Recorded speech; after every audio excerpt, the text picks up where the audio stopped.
Organized labor negotiated several months ago with the City of New York an agreement regarding this project where prevailing wages were guaranteed in the RFP, living wages are guaranteed, there's issues in there for retail. What is significant about the way that Willets Point will be developed is the assurance that broad labor standards will be met by the chosen developer and contractors. It won't just mean thousands of jobs, it will mean thousands of construction and permanent jobs that pay prevailing wages and living wages. We are proud to be here today with our brothers and sisters from organized labor. And we're not just proud because we've negotiated an agreement on Willets Point that provides prevailing rate and living wage jobs. We're proud to be here because the Willets Point project should be a model for economic development going forward.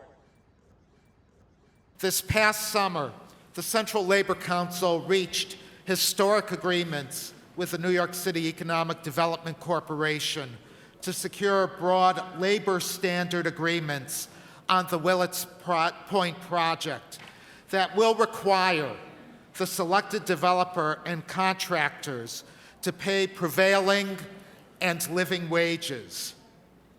These agreements were critical to labor support on this project. The difference is that this site, for the first time in the history of the city that we're aware of, has had a comprehensive agreement with the administration that the RFP to develop the site will include strong labor standards, not just for construction, but for every other worker at that site, unlike the sites you referenced that are currently being developed without union labor throughout the city. That makes this proposal to develop Willets Point far better than anything else that's out there today. Let me be very clear and on the record that philosophically and ideologically, I don't believe that the city should engage in any project or urban redevelopment unless labor is at the table and there's a project labor agreement that's acceptable in representing and defending working class people in our city. So anyone who has a doubt about where I stand, let me clarify that for the record. We have very real issues which many of you have expressed to me that after the administration signs off on a deal and the city council votes to ULURP, the actual project happens and a lot of their commitments to labor jobs doesn't happen. And we know that that is an issue. So we should also be taking this opportunity to ensure that the administration hears this message.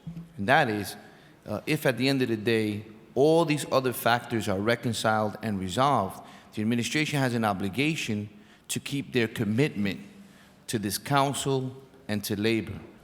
I just want to understand, the agreement that was reached, who was it struck with or signed on the dotted line with? Between whom? Who are the principals? I mean, in terms of the actual agreement of the labor standards? Mm-hmm. The project labor agreement. Do you want to answer this? Yes.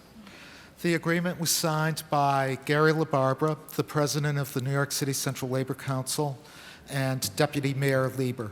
Okay. And right now, as it stands, this is a term-limited administration. There is no developer that has been mentioned.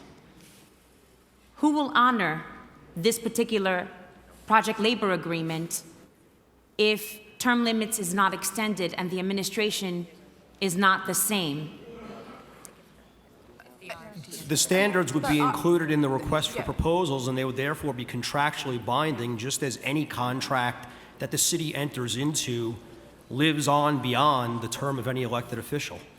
Can you make a copy of that agreement available to this committee and to the local council members here?